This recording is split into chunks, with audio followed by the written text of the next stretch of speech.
Hoje nós iremos retomar os nossos trabalhos utilizando o nosso livro. Olá a todos. Iremos dar continuidade à nossa aula anterior, falando agora da hidrografia da América. Nós iremos começar a fazer um estudo sobre toda a bacia hidrográfica do continente americano, analisando a sua importância para a sociedade e para a economia. Nas encostas geladas das montanhas andinas e das rochosas encontram-se as nascentes dos grandes rios americanos, como o Amazonas e o Orinoco, cujas nascentes estão nos Andes e no Missouri, o Yukon, o Colorado e o Bravo, ou o Grande, com as nascentes nas rochosas. Alguns desses rios, como o Amazonas e o Missouri, descem de elevadas altitudes da cordilheira, onde suas águas são agitadas e encachoeiradas, e em seguida, centenas de quilômetros adiante, tornam-se volumosos, largos e morosos nas vastas planícies. Os rios são os principais agentes construtores das planícies, ao depositar seus sedimentos, como argila, areia, seixos, retirado das encostas das montanhas e dos planaltos. Se observarem bem na imagem, poderemos ver claramente um exemplo do que nós estamos falando. São rios que nascem em lugares altos, montanhosos, nascem totalmente encachoeirados. Além dos rios, a hidrografia do continente americano é marcada pela presença de lagos e lagoas ou lacunas, frequentemente assim denominados, quando se situam próximo ao mar. Os mais extensos dos lagos do continente foram criados pela ação erosiva e acumulativa das geleiras durante a última era glacial.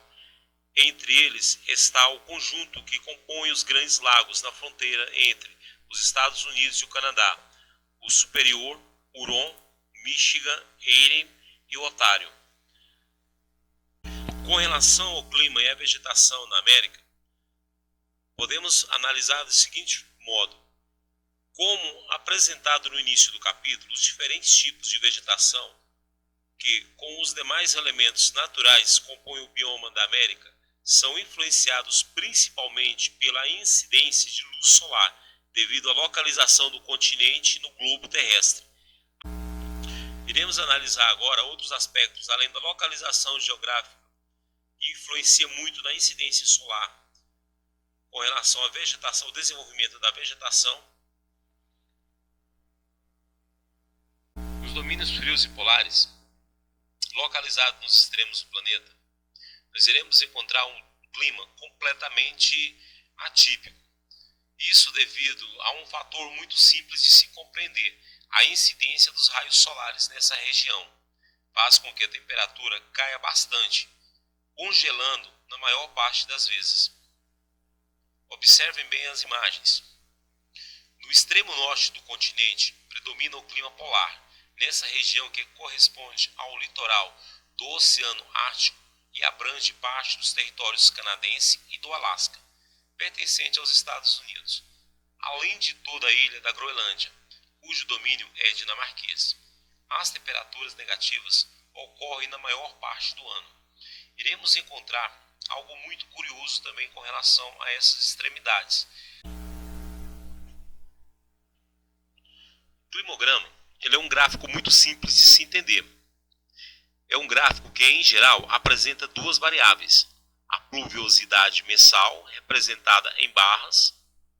Se puderem analisar aqui, nós iremos encontrar as barras, todas representam a pluviosidade, ou seja, a quantidade de chuva prevista naquele mês. Nós temos 12 barras, onde cada uma das barras representa um mês do ano, sempre começando com o mês de janeiro e terminando com o mês de dezembro. Geralmente são azuis, que indica a quantidade de chuva. A temperatura, ela é indicada pela linha vermelha. e ela pode variar durante o ano. Nos períodos mais quentes, a temperatura tende a subir e nos períodos mais frios, a temperatura tende a diminuir. Isso vai modificar completamente a característica de um determinado lugar. Para compreender melhor, iremos fechar a nossa aula fazendo uma breve revisão, muito simples de se compreender. No clima polar, a vegetação predominante é o tundra. No clima frio, é a floresta boreal.